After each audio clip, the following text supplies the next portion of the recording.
നമസ്കാരം, ഏവർക്കും study Nifty മലയാളത്തിന്റെ ഈവനിംഗ് പോഡ്കാസ്റ്റ് വീഡിയോയിലേക്ക് സ്വാഗതം. ഇന്ന് ഓഗസ്റ്റ് 12 ചൊവ്വാഴ്ചയാണ്. ഇന്ന് ഓപ്പണിംഗ് ഹവറിൽ നല്ല നേട്ടമാണ് നിഫ്റ്റിയിലും ബാങ്ക് നിഫ്റ്റിയിലും ഒക്കെ ഉണ്ടായത്. ആഗോള സൂചികകളൊക്കെ പോസിറ്റീവ് ആയതാണ് ഇതിന് കാരണമായത്. പക്ഷേ പിന്നീട് ഒരു പ്രോഫിറ്റ് ബുക്കിംഗ് അഥവാ വിൽപ്പന സമ്മർദ്ദം തന്നെയായിരുന്നു മാർക്കറ്റിൽ നമുക്ക് കാണാൻ കഴിഞ്ഞത്. ഇന്ന് കൂടുതൽ വിൽപ്പന സമ്മർദ്ദം നേരിട്ടത് ധനകാര്യ സ്ഥാപനങ്ങൾ തന്നെയായിരുന്നു. നിഫ്റ്റി ബാങ്ക് ഏകദേശം 0.85% ഇന്ന് ഇടിഞ്ഞത്. ചില ബാങ്കുകൾ എടുത്ത് പരിശോധിക്കുകയാണെങ്കിൽ HDFC ബാങ്ക്, ICICI ബാങ്ക് തുടങ്ങിയവയിലാണ് വലിയ വിൽപ്പന സമ്മർദ്ദം നേരിട്ടത്. അവസാന മണിക്കൂറിൽ നിഫ്റ്റിയെ കുറിച്ച് പറയുകയാണെങ്കിൽ 100-day EMAക്ക് താഴെയായിട്ടാണ് ക്ലോസ് ചെയ്തിട്ടുള്ളത്. നെഗറ്റീവ് ആയിട്ടുള്ള ഒരു കാര്യം തന്നെയാണ്. ഇന്ന് നേട്ടമുണ്ടാക്കിയ സ്റ്റോക്കുകളും കൂടാതെ ഇടിഞ്ഞ സ്റ്റോക്കുകളെ കുറിച്ച് നമുക്കൊന്ന് നോക്കാം. ഒന്നാം പാദത്തിലെ വരുമാനം എക്സ്പെക്ടേഷനെ ബീറ്റ് ചെയ്തതിനെ തുടർന്ന് ആൽക്കൈം ലാബ് 7% ഉയർന്നു. ഒന്നാം പാദത്തിലെ വരുമാനം എക്സ്പെക്ടേഷൻ ഇൻലൈൻ ആയിട്ട് കൂടി 3% ഗ്രാനുൾസ് ഉയർന്നത്. HALന്റെ കാര്യത്തിലേക്ക് വന്നാൽ Q1 റിസൾട്ടുകൾക്ക് ശേഷം നല്ലവണ്ണം ഡൗൺ ആയിരുന്ന സ്റ്റോക്കിൽ നല്ലൊരു റിക്കവറിയാണ് പിന്നീട് കാണാൻ സാധിച്ചത്. ഇടിഞ്ഞ കുറച്ച് സ്റ്റോക്കുകൾ നോക്കുകയാണെങ്കിൽ ദുർബലമായ ഒന്നാം പാദത്തിൽ ആസ്ട്രൽ ഏകദേശം 8% ഇടിഞ്ഞു. മുത്തൂറ്റ് ഫിനാൻസ് ഒന്നാം പാദത്തിന് മുൻപ് തന്നെ ദുർബലമായി തുടരുന്നു, ഏകദേശം 3% ഇടിഞ്ഞത്. നിരാശാജനകമായ ഒന്നാം പാദത്തിന് ശേഷം RVNL ഏകദേശം 5% ഇടിഞ്ഞു. ഇതൊക്കെയാണ് ഇന്ന് മാർക്കറ്റിനെ സംബന്ധിക്കുന്ന പ്രധാനപ്പെട്ട കുറച്ച് കാര്യങ്ങളായിട്ട് വരുന്നത്. ഓണത്തിന്റെ ഒക്കെ ഭാഗമായിട്ട് നമ്മൾ ഇപ്പോൾ തന്നെ ഓണം ഓഫർ ഇൻട്രൊഡ്യൂസ് ചെയ്ത് കഴിഞ്ഞു. വളരെ ആകർഷകമായിട്ടുള്ള ഓഫറുകളാണ് ഇപ്പോൾ നമ്മൾ ഇൻട്രൊഡ്യൂസ് ചെയ്തിട്ടുള്ളത്. നമ്മുടെ പെയ്ഡ് ഗ്രൂപ്പിൽ ജോയിൻ ചെയ്യാൻ 3 മാസത്തേക്ക് 3000 രൂപയാണ് ചാർജായിട്ട് വരുന്നത്. അതിന് പകരം ഇപ്പോൾ ഏകദേശം 55% ഡിസ്കൗണ്ടിൽ നമ്മളിപ്പോൾ പുതുതായിട്ട് ഓണം ഓഫറായിട്ട് അവതരിപ്പിക്കുന്നത് 1299 രൂപ മാത്രമാണ്. 3 മാസമാണ് ഇതിന്റെ കാലാവധി വരിക. ഈ ഓഫർ പരിമിതമായ കാലത്തേക്ക് മാത്രമേ ഉണ്ടായിരിക്കുകയുള്ളൂ. അതുകൊണ്ട് പെട്ടെന്ന് തന്നെ എല്ലാവരും നിങ്ങളുടെ സീറ്റ് ബുക്ക് ചെയ്യാൻ ശ്രമിക്കുക. ഇന്നും വരുന്ന ദിവസങ്ങളിൽ നമ്മൾ ശ്രദ്ധിക്കേണ്ട പ്രധാനപ്പെട്ട കുറച്ച് പാറ്റേണുകളെ കുറിച്ചാണ് ഇനി ഡിസ്കസ് ചെയ്യാൻ പോകുന്നത്. സ്റ്റോക്കിന്റെ ഒരു പാറ്റേണിനെ കുറിച്ചാണ് നമ്മൾ പറയുന്നത്. ഐഷർ മോട്ടോഴ്സ് ലിമിറ്റഡ് ആണ് സ്റ്റോക്കിൽ ഒരു ട്രയാങ്കിൾ പാറ്റേൺ ആണ് ഇപ്പോൾ ഫോം ആയിരിക്കുന്നത്. സ്റ്റോക്കിനെ കുറിച്ച് കൂടുതലായിട്ട് പറയുകയാണെങ്കിൽ ട്രയാങ്കിൾ പാറ്റേണിന്റെ ലോവർ എൻഡിൽ കഴിഞ്ഞ 2025 ഏപ്രിൽ മാസത്തിലും അതുപോലെ ജൂൺ മാസത്തിലും ജൂലൈ മാസത്തിലും ഒക്കെ ഈ ഒരു ലോവർ എൻഡ് ടച്ച് ചെയ്തതിന് ശേഷം തിരിച്ച് കയറിയ ഒരു സോൺ കൂടിയാണത്.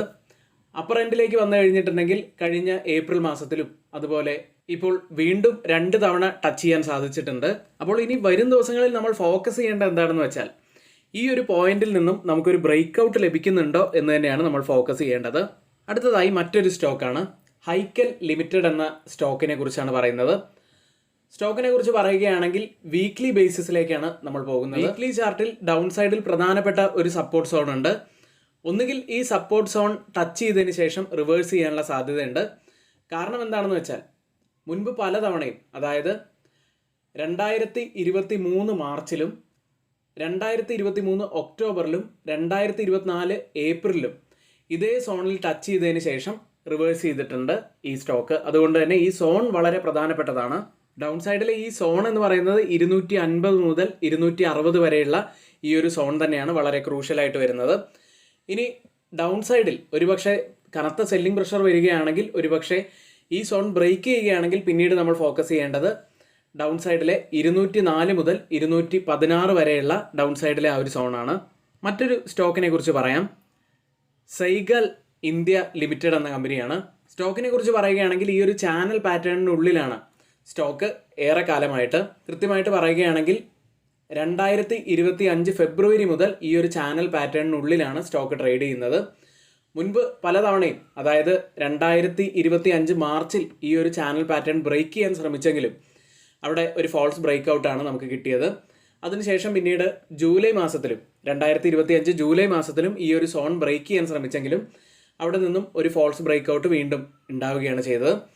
അപ്പോൾ കൃത്യമായി തന്നെ ഈ സ്റ്റോക്കിൻ്റെ ലോവർ എൻഡിൽ, അതായത് കൃത്യമായി പറയുകയാണെങ്കിൽ 235 മുതൽ 239 വരെയുള്ള ഈ ഒരു സോണിൽ ടച്ച് ചെയ്യുകയാണെങ്കിൽ, കൃത്യമായിട്ടുള്ള ഒരു റിവേഴ്സൽ പാറ്റേൺ നമുക്ക് വരികയാണെങ്കിൽ മുകളിലേക്ക്, അതായത് അപ്സൈഡിലെ സോണായിട്ടുള്ള 276 മുതൽ 279 വരെയൊക്കെ എത്താനുള്ള സാധ്യതകൾ കൂടുതലാണ്. കൃത്യമായിട്ടുള്ള ഒരു ബ്രേക്ക് ഔട്ട് ലഭിച്ച സ്റ്റോക്കുകളല്ല ഇന്ന് നമ്മൾ പറഞ്ഞത്. ഒരു കൺസോൾട്ടേഷനുള്ള സ്റ്റോക്കുകളും കൂടാതെ ബ്രേക്ക് ഔട്ടിനായിട്ട് വെയിറ്റ് ചെയ്യുന്ന സ്റ്റോക്കുകളെ കുറിച്ചൊക്കെയാണ് പറഞ്ഞത്. ഇതൊക്കെ നിങ്ങൾക്ക് ഷെയർ ചെയ്യുന്നത് എഡ്യൂക്കേഷണൽ പർപ്പസിന് വേണ്ടി മാത്രമാണ്. ഒരിക്കലും ഈ സ്റ്റോക്കുകളെ കുറിച്ച് നമ്മൾ പറയുന്നത് ഒരു ബൈ ഓർ സെൽ റെക്കമെൻഡേഷൻ ഒന്നും തന്നെയല്ല.